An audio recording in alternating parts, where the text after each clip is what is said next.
Hello, I'm so excited to be back with you guys with another incredible guest.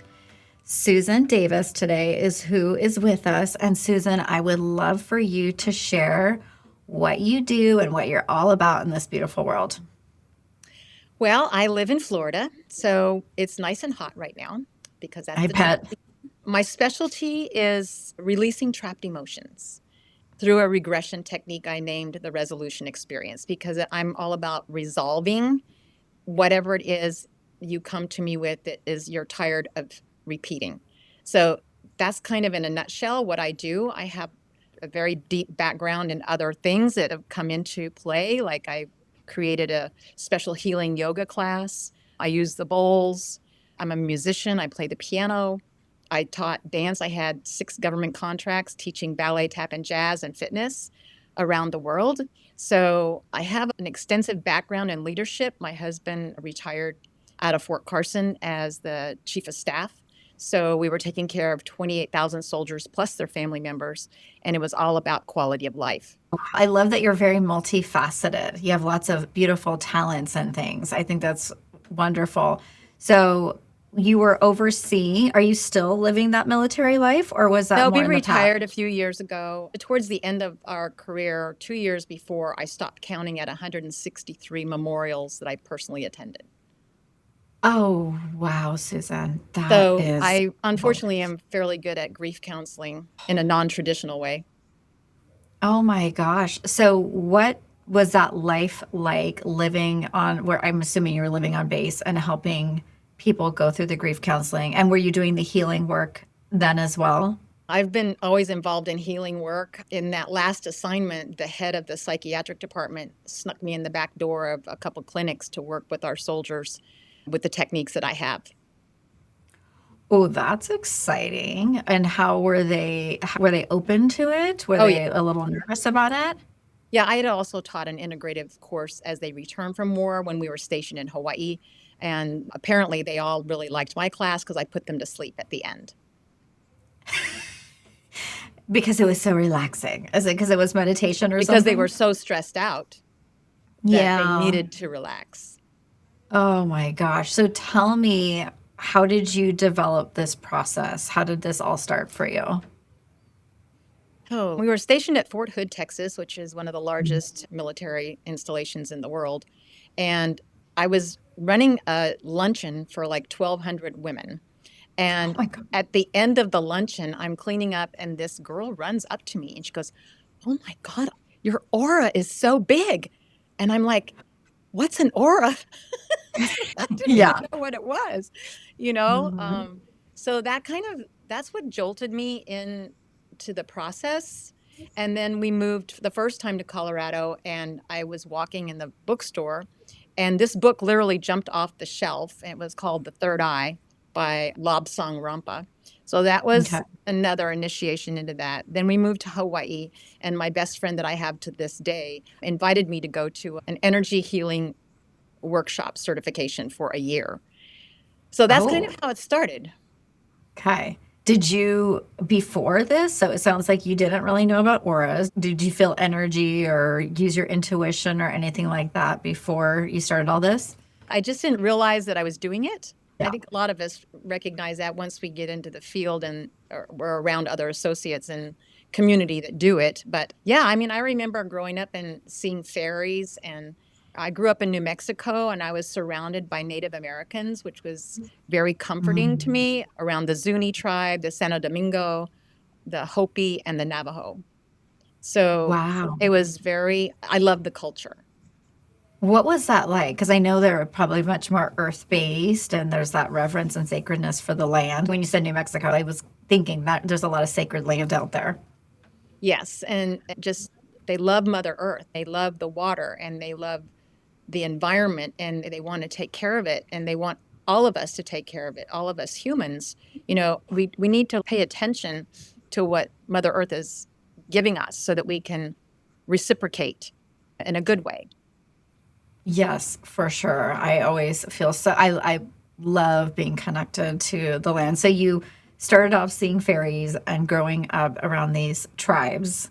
Hmm. And So you were seeing things already then. And then did you put it on pause, do you think? Or it was just more like your life was more practical in other ways using your intuition? I grew up outside of town, so I was out in Mhm. nature a lot. So I think that helps keep me grounded. And my mother started me early in school. I was adopted from birth. I was born in Okay. Montana, and then we moved to New Mexico. And I just loved being outside. We had animals. I thought I had a perfect childhood. I mean, even though I look back and as you get into adulthood, it's like we had a little bit of dysfunction, like everybody, right?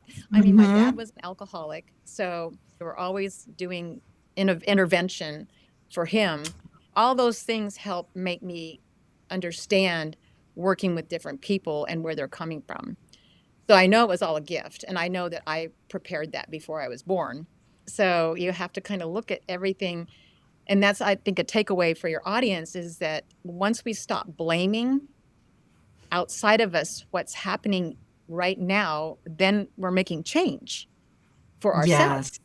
right? Yeah, I think it's so important because I meet a lot of people over the years with my client base where they're still blaming mom and dad or they're still blaming the perpetrator of something. And I understand how difficult it is, but also it keeps them looping in the past and repeating and staying in that energetic wound. And so, yeah, I think that it's really important to try and let that go and not be blaming. So, with the emotional release, is that what you called it? We're releasing trapped emotions, Releasing trapped emotions. unconscious emotions. Unconscious, that is the key word. So tell me a little bit about this because I know everybody has, not, I think everybody has a little dysfunction in their families, but it's like we grow up and we don't even realize half the time that these emotions are running us. So how did you start to develop this? Well, I went to a seminary and learned a lot of the background that I'm teaching from. My mentor was Dr. Norm Shealy, PhD, MD, neurosurgeon. So everything I teach cognitively comes from his over 40 years of peer reviewed research. A lot of his stuff came from Russia. So he would go Okay. to Russia a lot and bring back technology, protocols, things like that that we haven't been utilizing here in the United States. So he has a protocol that eliminates depression 80% of the time. That's better than any antidepressant. And he always used to say, how many people, Susan, do you know on an antidepressant who are happy? Oh my gosh. What? So, Not many. no, no. Yeah. And what was, I'm so curious. Can you share what that Oh, protocol even looked yeah, like? it's the LIST CES, which is a cranial electrical stimulator. So you wear that right here for about 45 minutes to an hour in the morning. And then you put on magnesium lotion twice a day all over your body. And then you wear the Relax Mate 2 at night, which is color therapy. So he created the Relax Mate 2, which was bought out by Fisher Wallace, and they're using it for research for bipolar. And of course, it takes care of the depression part. So they're using it for that because that's the research behind it. Everyone, according to his research, is Mm-hmm. magnesium deficient. So, in Right. order for you to get the magnesium into your body is so intelligent, it can heal itself. So, but we just have to have a little bit of knowledge on how to help it and work with that. So, you do the List CES for an hour in the morning. You do the Relax Mate 2, which is the light therapy. And for him to get past the FDA, he had to have a red and a blue light. So you click it up until it becomes purple because he couldn't put just a purple one on there. It was against the FDA rules. And then you wear that. And then you do the magnesium for 10 days. And his follow up research showed that 80% of them recovered from depression. Oh my gosh. So is this something that's accessible for the general public to use? Sure. You just have to Oh my. find out who's selling it because he's no longer with us. But I know Fisher Mhm. Wallace has the glasses. Then they've started selling them for jet lag, Okay. to wear for jet lag. And it just resets your body. My mom has dealt with depression her whole life. So I grew up with her having terrible bouts of depression, and she'll call it her down. So she'll just be down. She's like on the couch. She can't deal with things. She just can't function. And she's been taking antidepressants for as long as I can remember, since she was, I believe, in her 30s, maybe. Mm. And so she's in her 70s. And all the time she tells me, she's like, oh, my antidepressant stopped working. And with my mom, she's one of the reasons I was inspired to be a healer, but she has trauma that she has not really been able to work through and deal with. But watching her be on the antidepressants and hear her say, oh, they're not working anymore, I have to switch up my medication, because they'll last for maybe a couple of years or something, it'll work. And then all of a sudden she'll be like, nope, this isn't happening anymore. So that is so fascinating. I'll have to do a little research on that. So you were studying, so you said he was a neuroscientist? He's a neurosurgeon. Neurosurgeon. So Okay, he so he practiced developed. for 15 years in traditional Western medicine, and then he moved out of it into holistic medicine. Okay, and so you started training under him. And what was it that you were learning and training with him? Well, he's the one that had the seminary. He created a seminary Oh, for us to attend to learn energy medicine. So I have a graduate degree in energy medicine, transpersonal psychology. that is so cool. Is that what started you on this path of creating this modality? Yes. And what were some of the biggest takeaways that you learned in that seminary? Well, I remember one of his best friends was a PhD psychologist, and he came in and taught us a past life Okay. regression therapy. Okay. I took my girlfriend with me, and we were sharing a hotel together. And the first day, after the first day, and it was like a 4 or 5 day workshop, I said, I can do this already. Let me do it with you right now. So I did it right there. It was like natural for me. Mm-hmm. And she goes, oh my God, Susan, you're really good at this. I'm like, yeah, I like this. So she was the first person you took through Mhm. this regression. Now that's a part, is that part of your current modality that you Oh, use? yeah. I mean, it's definitely not a cookie cutter, and that's why it works. I've helped people be pregnant. I've helped people not be pregnant. I've helped people get out of wheelchairs. I've helped people stop smoking. I've helped people create abundance. I mean, there's all kinds of things that have happened, and some things I don't know about, because the point is you don't need to be working with me. Maybe you might need a tune-up in a year or something. It's not traditional therapy, and I do have a certification that I teach, which is a 35-hour certification. So she was taking Okay. certification, and so when I have traditional therapists, I have to tell them not to project, because in their training, no one tells them that. So they're like, in a traditional therapist, for example, may say, well, aren't you mad at your dad for doing that? That's projecting. Yes. Yeah. Yes, So it because they haven't done their own work. is. So when it comes, I'm curious because this is an interesting distinction, I think, for our listeners. Therapy has its place and it's wonderful. And it sounds like you're doing something a little bit different, but you understand the therapeutic process and the projection that you're talking about. And also, I think sometimes having to sit in therapy for years and you're saying, maybe you'll see me. I don't know how many times people will see you, but you're saying it's not meant to be seeing you all the time. I'm just so curious, like your thoughts on all that, like the difference between the therapeutic model and what you're doing. So Norm Shealy, my mentor and Mhm. professor, the Mhm. neurosurgeon, had me on his website, and he would tell people, if you have one session with Susan, it's valued at 7 years of traditional therapy. Well, well, well. That is impressive, Susan. That was Wow. a nice little kudo from him. Yes. And so, what do you think the main difference was? Is that you're working on the energetic level? For our listeners that don't know about your process, like what you're doing. Well, first of all, I'm very empathic, intuitive, and psychic. And so I Mhm. use those assets to ask the right question in the session. Mhm. So when a person starts to work with me, then we set up a time and I do an intake just to get permission to be in their energy, because you need Mhm. permission to work with people's energy. And then it's very easy. The body is a roadmap. So if Yes. you work with me one time, your body will tell you when you need to work with me again, because that's Mm. the way it works. And I say, just text me, because when you work with me, I'm on your schedule. So you have a session, and then 3 days later, your right knee is hurting. I want to know if Mhm. your right knee is hurting, because it's going to take us somewhere to release the trapped emotion. Okay. Mhm. So do most people that come to see you, is it through physical pain or is it just they want to change their lives? I'm sure it's a little bit of both, but All of it. Yes. all of it. You're like all of the above. Uh-huh. And so what is a typical session? I know you probably do it a little different for each person, but what does a typical session consist of? Well, because I also have a fitness and health background, I'm always Mhm. asking to see what your lifestyle is. The most important thing, because my whole background is energy, is based on frequency.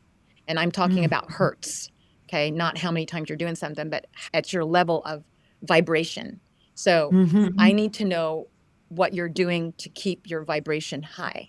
So if you're angry, frustrated, sad, those are all lower vibration emotions. So we've Yes. got to counteract that. And the best way to do that is with your right brain. The right Okay. brain is your creative aspect.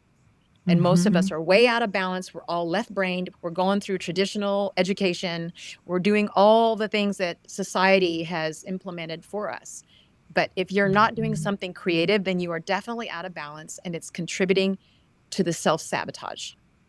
So how do you get what do you suggest to people typically to get moving their bodies or to pick up Well, of something course, I always want artistic? everybody to move their bodies, but basically, I'm asking you to tell me what you love to do, what makes you Mm. happy. And I'm telling you, 95% of the time, people can't answer that question. I agree with you 100%. When you were just saying it, I was thinking in my head, I ask people that question all the time and I get blank stares sometimes. Like they And look that at me and they're like, we're here to remind them to mhm. be in a higher vibration through creativity. So Yes. each person has, I said, tell me what last time that you did something that made you happy. Okay. Mhm. And whatever it is, maybe it's swimming, maybe it's painting, maybe it's Mhm. writing.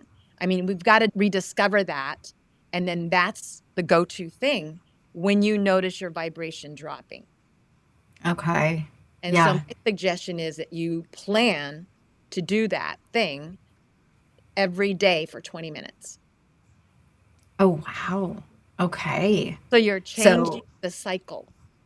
So you're changing the cycle so that the dominant thoughts are not the negative ones that are oppressing you, but moving into more of that right brain creativity, fun, joy. And then do you feel like from that place, people are more open to receive and shift into whatever the healing is? Or how does that work? So, I might say something controversial here. Please. While we were in Colorado, I worked for 3 years for suicide prevention. At that time, Colorado was number 2 in the nation for suicide. And Wow. what I found in that process, because we had a group, which was mostly girls, a cutting group, girls that Oh, were God. cutting themselves. Okay. So what I discovered was that all of them had been born by cesarean birth. Really? So the message is the unconscious program that's running is in order to feel alive, I must be cut. Oh, I have goosebumps. So we need to delete it. Oh my gosh. So do you think that because I had two daughters cesarean with emergency cesarean sections, and so is it typical that is there other things happening that contribute to that that make them go in that direction? I'm assuming, but that's Yes, just a fascinating thought to think. I never even considered how right. that could impact. So I've there's thought no about it. blaming on the mother's fault here. So let's clear Yes. that up. Okay. So I Yeah. believe everything happens for a reason. So my best thing would be, first of all, if it's an emergency, that's the other thing. Most of them have anxiety because their life is an emergency. Oh my gosh. I'm gonna have to send my daughters to you, Susan. Well, the youngest I've ever worked with was 7 over the phone, Oh my and it only God. took So, 30 minutes. wow. So they're running a program that is before they can even speak, right? Yes, And it's embedded in their consciousness, is what you're saying, correct. in their bodies. Because when we're in the womb, we are being hypnotized. Yep. And so Yep. I go to the birth and we go through the birth and we get all the emotions that are trapped. and release them. And now, is that something that you typically do for each session, or is it when it's I usually start, I mean, it depends on the individual, but normally I will start with the birth because we get so much done in the birth.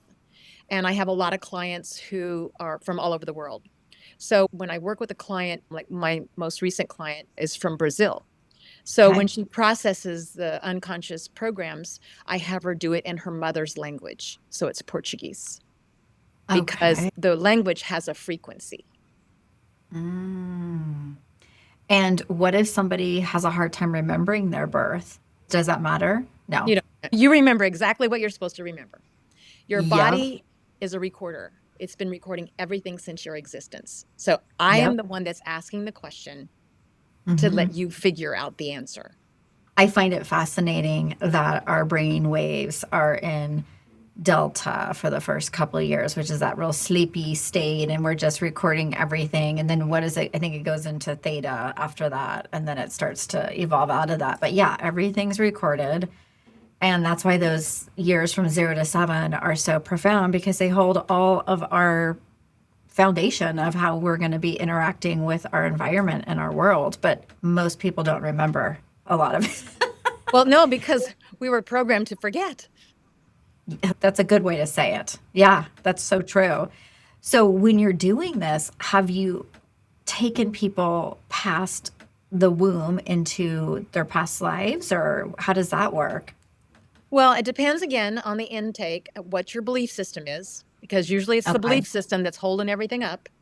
Yep. So we're going in to demolish the belief system, Mhm. bulldozer style. So I need to find out, do you believe in reincarnation? No. Okay, that's okay. Where did you get your brown eyes? My great grandmother. Okay, well, let's go look Mhm. at that. Okay, so we can do Mm. it through the DNA. Whatever your mindset is, I can meet you there. Interesting. So it makes it comfortable for the person that's experiencing it. It keeps them in that open-minded state.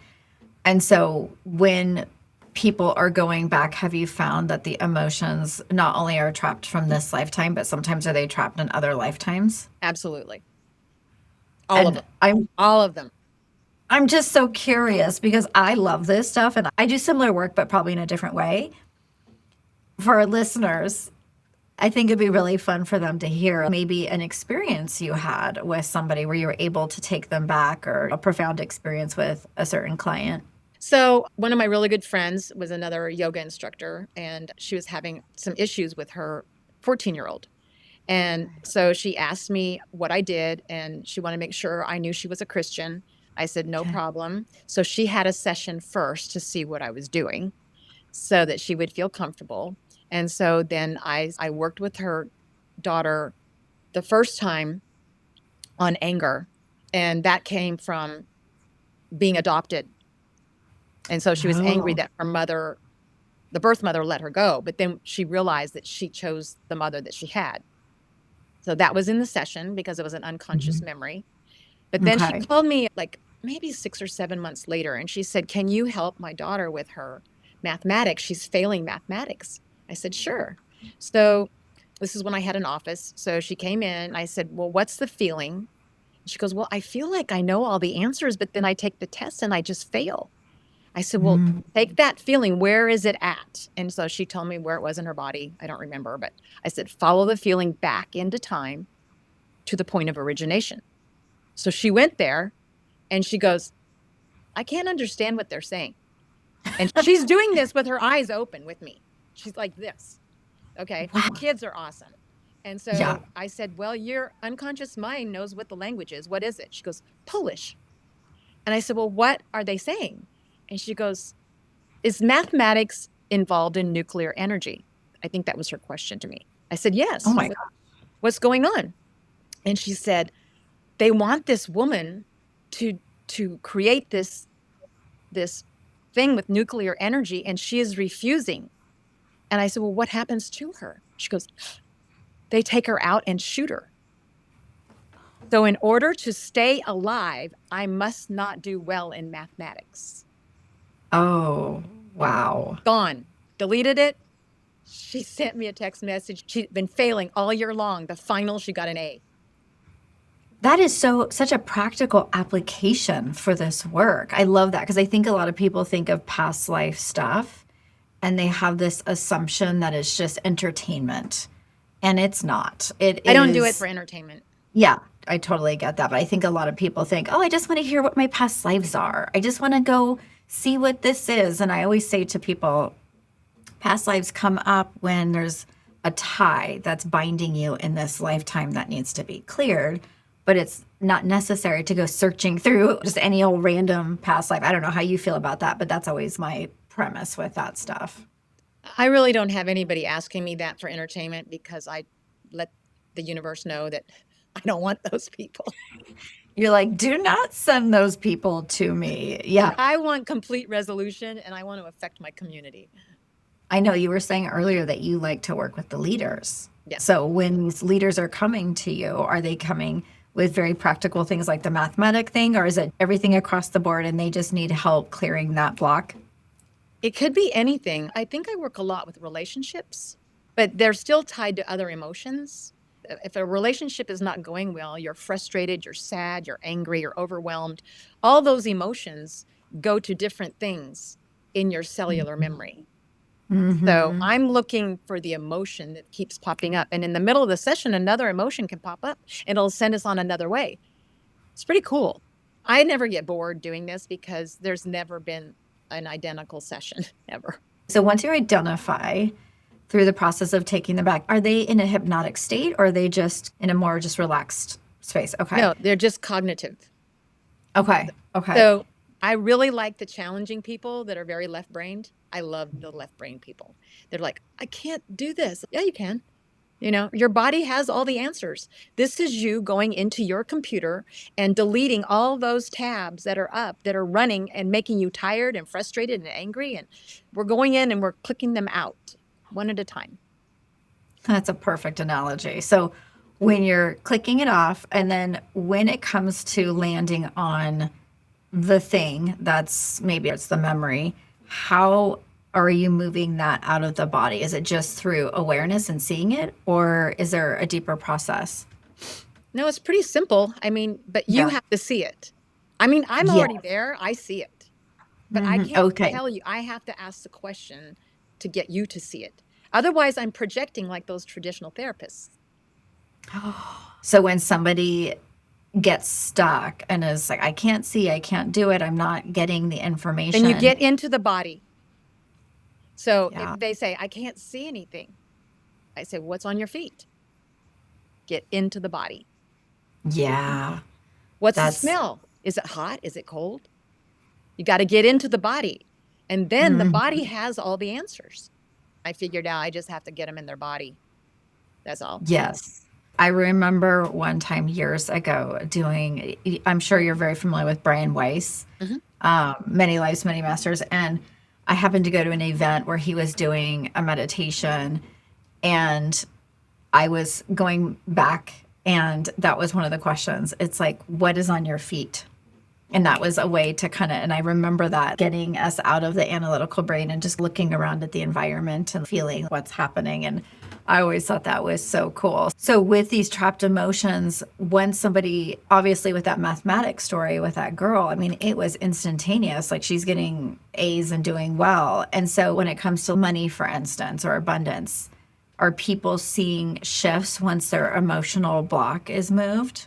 Oh, yeah. I mean, a lot of times it sounds crazy, but they go to an experience where they had a lot of money and they did things with it that wasn't good for the community.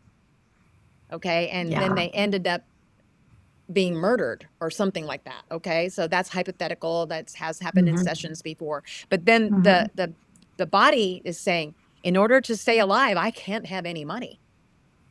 Yeah. I mean, that's just one session. It's different and unique for every single person. But Yeah. a lot of times you wouldn't imagine that the reason you don't have money now is because when you had it, you were murdered. Yeah. Yeah. Wow. And it doesn't so, have to be you that were murdered. Maybe it was a great, great, great grandmother.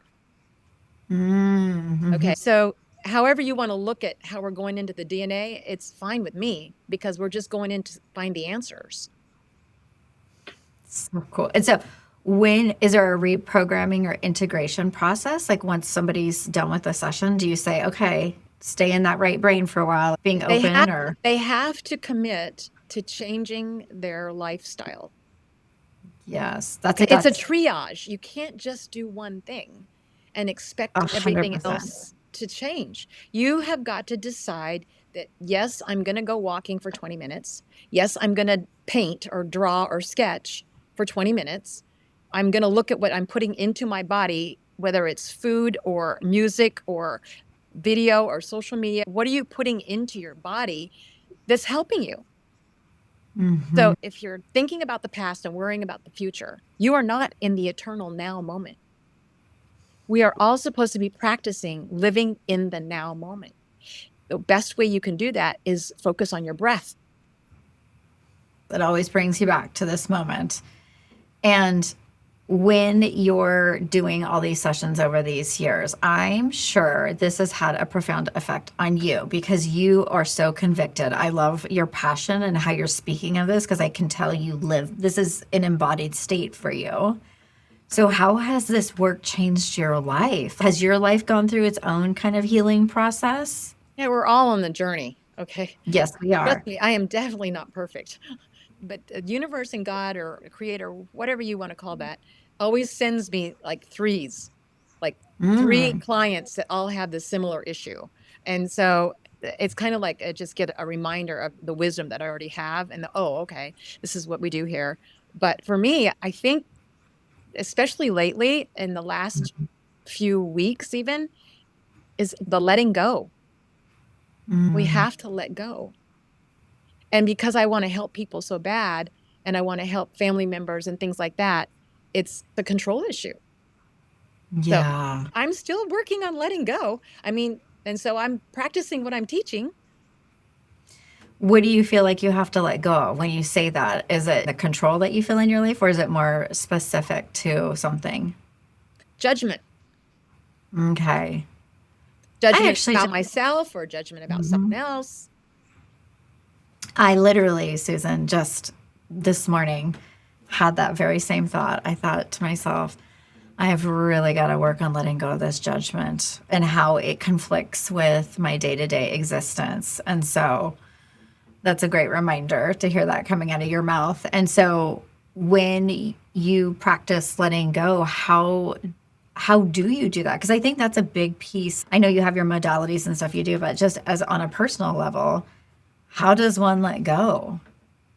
I think you have to focus on the breath and recognize that you're in that judgment. First, you Yeah. have to recognize you're in the judgment to take action to stop that feeling. Hmm. Okay. And so I'll either say the Lord's Prayer or I'll just ask God to help me or bring in my guides. I don't want to be judging. I don't want Yeah. to. And so, but we're all processing, moving into this higher vibration. We're in Yes. ascension. The ascension goes up, okay, in a Hmm. spiral. So what happens is we come around and then thought you worked on that. There's some dust bunnies there. So we're going to clear it again. We're going to go and we're continuing up, but we're still making this circle. And if you haven't processed everything, it's going to show up. Well, what do you say? I'm so curious what you're saying with the cycle going round and round. What do you say to people when they say, I've already worked on this? Do you get that sometimes where people are like, I've already worked on this. I shouldn't have to work on this again. I've already worked on my mom and dad issues. Well, it does come up, but people that know me or have worked with me, then I explain the spiral and it makes sense to them. I have a lot of professionals that work with me, especially in the medical system, and they'll ask me that Mm. question. Like, okay, I thought I did this. And I'm like, well, we're going up and it's in a circle. So here's another couple dust bunnies. Let's process it.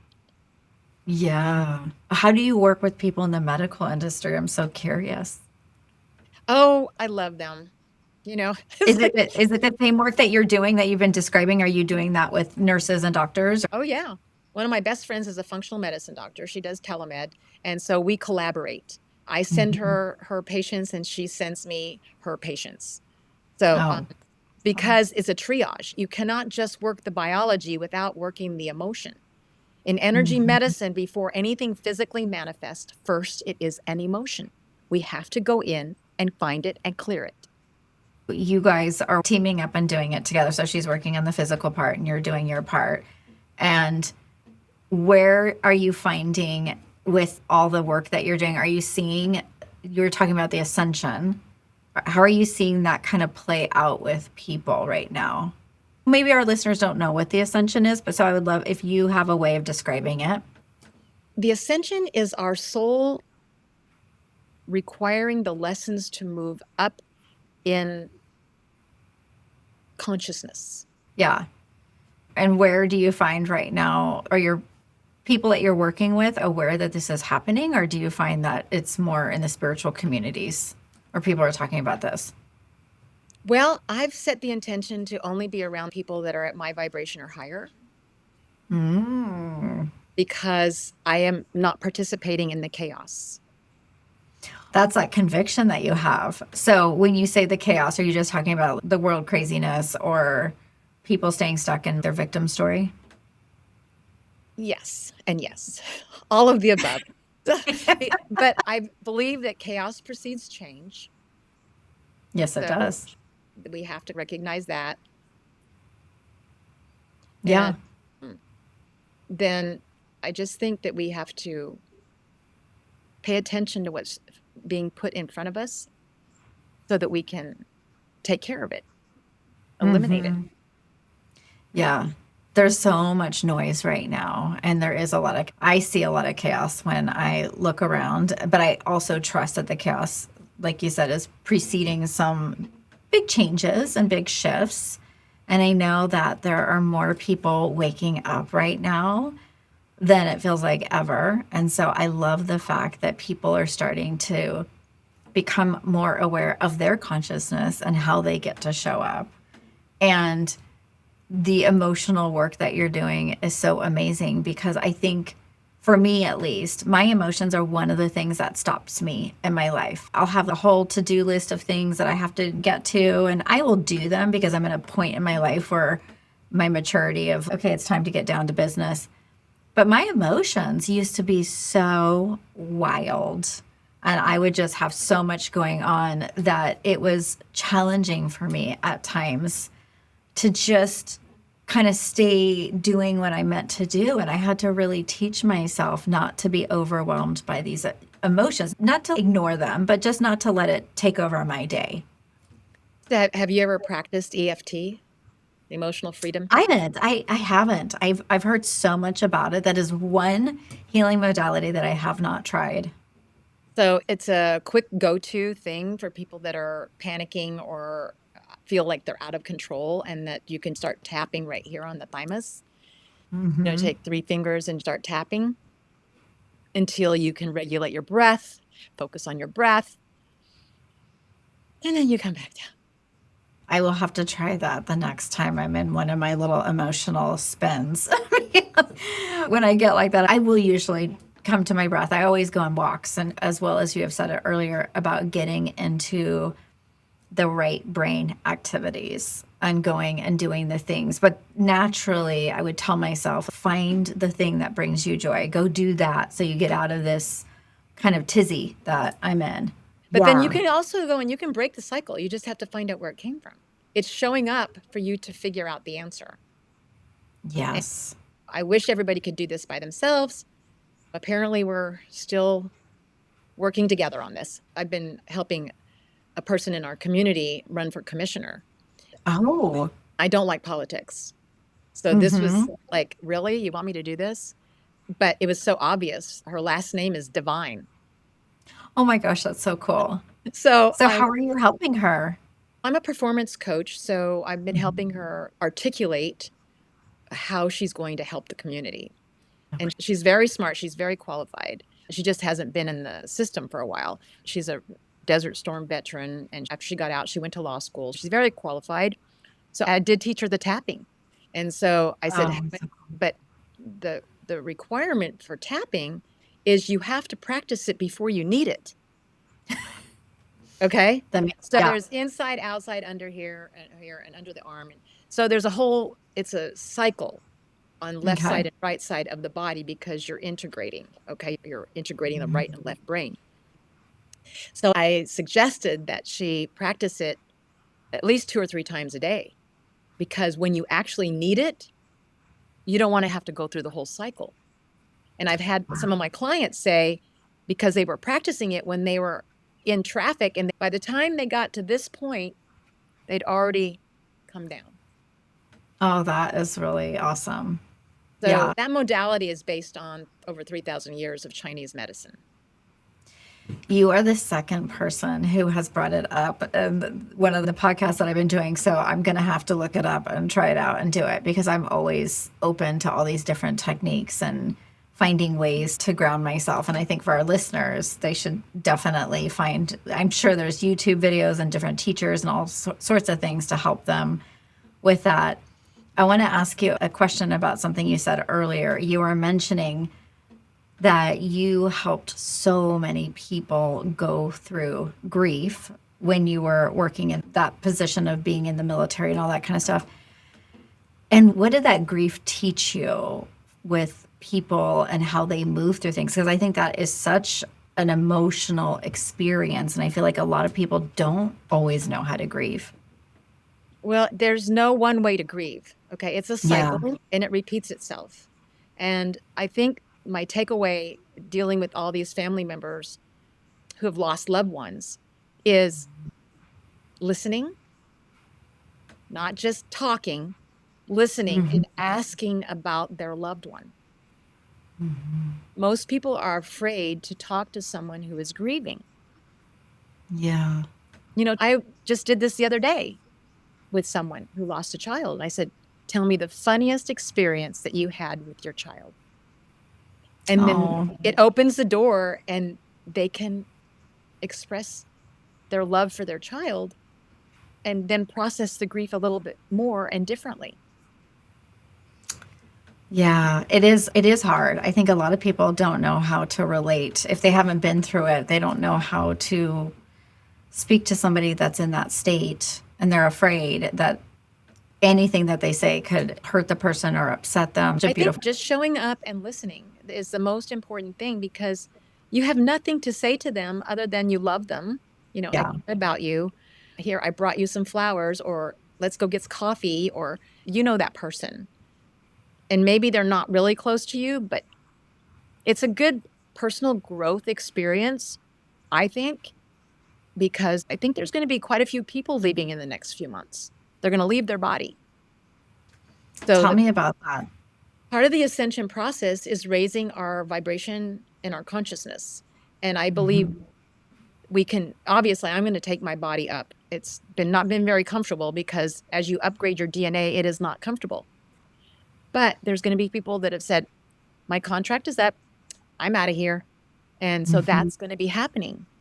And so just Yeah. kind of watch what that looks like and have no expectation, basically, is just Yeah. I've been seeing that actually just around me in my community. There's just more deaths and things that have been happening. And I asked myself just in meditation, I thought to myself, is it just that I'm here? It happenstance that I'm hearing it more. And I thought, no, I think some of these people are choosing to leave. And this is what you were saying, that it's a time for that. And you mentioned the ascension symptoms can be difficult. And so for somebody who's not aware of that, what would you describe are you talking more physically? I'm talking physically, but physically and emotion, they go together. So Yeah. your body's aches and pains, you might have heart palpitations, you might not be able to sleep, you might just crash. It's so unique to every individual that you just kind of have to look at it. If you think you need to go to the emergency room, then go. I mean, I'm just saying that these are typical symptoms that show up, and we've been conditioned to believe there's something wrong with us and we need to go to the emergency room, because no one's talking about it really in mainstream. It's not on regular television or anything like that. Yeah. But I think your listeners, if they like to read, they should read The Invisible Rainbow. Oh, I haven't read that one. That's a nice little Okay. eye opener. Oh, is it about the ascension? No, Okay. it's very cognitive, and it's about, Okay. yeah, it's about the unfolding of the big pharmaceutical company. Oh, okay. I So love, it's history. okay. And we And need to understand that we have not been told the truth about a lot of things. So, yes, that is happening a lot right now. I'm seeing it where there is a lot of truth coming out. And I think that people have put companies or different groups on pedestals. And now we're realizing, I've known this for a while, but I know a lot of people around me are realizing, oh, they don't have our best interest at heart. And I used to be in pharmaceutical sales. And have a full pendulum over into being a healer for the last 25 years. But before that, I was in that industry and I saw many, many things that were unscrupulous. And I learned a lot. I think I needed that education so that I could understand how important it is to work with energy in the body and its ability to heal. And I still think sometimes Western medicine has its place. There are certain medications that are helpful for people if they need an antibiotic or whatever. I don't try and dispute that. you Yeah. know, the natural antibiotic is oil of oregano. I No side actually effects. found that one recently and just asked my naturopathic doctor about it. And she didn't know too much about it, but she was like, yeah, you should try that. Honestly, once you start going down these rabbit holes, you are smarter than your doctor. Yeah. I love my doctor, but yeah, it's like there is so much out there to learn. And when you realize how much the body can heal itself on its So the own, antibiotics tear up your gut biome. yes, So, and it yes, takes like 6 months to get it back in order if you're doing all the right things. So yeah. I would just do oil of oregano. Next time, if I'm ever in that situation, I will look that up. I was actually looking that one up because I got an advertisement for it. And I was like, oh my gosh, I didn't even know this existed. And it's so easy and it's not expensive. And I was like, why is this stuff not more mainstream? Well, But the it's other just thing that not. I'm doing is called radionics, which is a, What is that? yeah, there, I don't know too many people that are actually doing it, but there I've could never be out. heard of it. Yeah, it's again energy. Everything is energy that I work with. So, Mm-hmm. because I really want to get off all supplements because I'm Mm-hmm. really not trusting the companies that are making them anymore. I mean, my mentor, Dr. Sheely, told me over 25 years ago that they would be taking over, Big Pharma would be taking over the supplemental business. So we really can't trust what they're putting in there. I can't trust. I mean, if you want to trust it, go ahead. But Yeah. I want Yeah. to find a different way to help my biology be in Mhm. balance. So I would suggest that everyone in your audience look up and start learning how to do applied kinesiology. That The muscle testing. muscle testing, because that is Mm-hmm. your body wisdom telling you what you need to know. And so, by Mm-hmm. virtue of that, I muscle tested whatever I needed supplemental wise, and I put it on a Mm-hmm. piece of paper next to my bed, and then send it up to the universe or God, Okay. and then it's balanced out. Oh, without having to take it, you're saying. That is really cool. I'm very well aware of muscle testing, like kinesiology, and I've done it sessions in the past for supplements. So you're talking about not even having to use the supplement and just doing what you just said. So you put it by the bed, you're saying, and send it up Yeah, to so it's source. there all night while I'm sleeping, and I'm getting the result of that intention. That is really cool. I want to try that. What? Okay, so is that what radionics is, or is it Yeah. something else? No, it's Okay. simply setting the intention for the desired outcome. And are you visualizing it, or is it just a mental, like, I want this Just to write it happen? down. After I muscle test, Okay. I write down whatever it is and leave it there. None of this stuff is complicated. I love that you have said that a couple times, how simple some of these things are. And I Yeah. think that's really great to hear because some things are very complicated in life, and healing doesn't always have to be complicated, right? It doesn't have to be this 10-step process. It can actually be really simple. Right. Okay, so with the radionics, I just have one more question about it. Are you off your supplements? Are you starting to eliminate them eventually? Yeah, I'm Because or eliminating them. I'm actually doing a colloidal silver protocol right now. I'm trying it out. I won't recommend anything to my clients unless I've tried it myself. yeah. So I'm doing colloidal silver high parts per million 3 times a day. with distilled water. I'll be doing that for a month. Okay. And that is just to, on the other side of it, just to be healthier. I think that I might have a low-grade infection, which probably most of us do, and then they want to label it as Epstein-Barr or fibromyalgia or, all those other labels that Yep. they give you, and then you need to own it. So I refuse to comply. I love it, Susan. You're sassy. You got a lot of spirit in you. Yeah. You're like, I will not comply. No. That's smart because I am aware of Epstein-Barr virus. I have it and I have labeled it sometimes. And I try not to do it too often. I will go years without saying it, but every now and then I'll hear myself say it and I'm like, oh, don't say that, Dawn, because then it's there and so I love So that. how do you know you have it? I had blood work done. Let's talk about that. Yeah. I really don't trust the labs. Me Oh, personally. really? But Yeah. my mentor, Dr. Sheely, sent his blood to the top 7 labs in the United States, and it all came back differently. Really? So I'm just going to plant a seed here. What if, this is okay, what if all the labs are partnering up with Big Pharma? Yeah. Just saying. Susan, you are hilarious. I love it. Oh my gosh. I feel like I could just go down so many different rabbit holes with you, but I do want our listeners to know where to find you and how to work with you because your sessions sound so potent and just like they get right in there and do so much healing. So, yeah, where can they find you and what does it look like to work with you? So you can find me at susanperformance.com. Send me an email. You can call me or text me at 719-684-5011. That's my personal cell.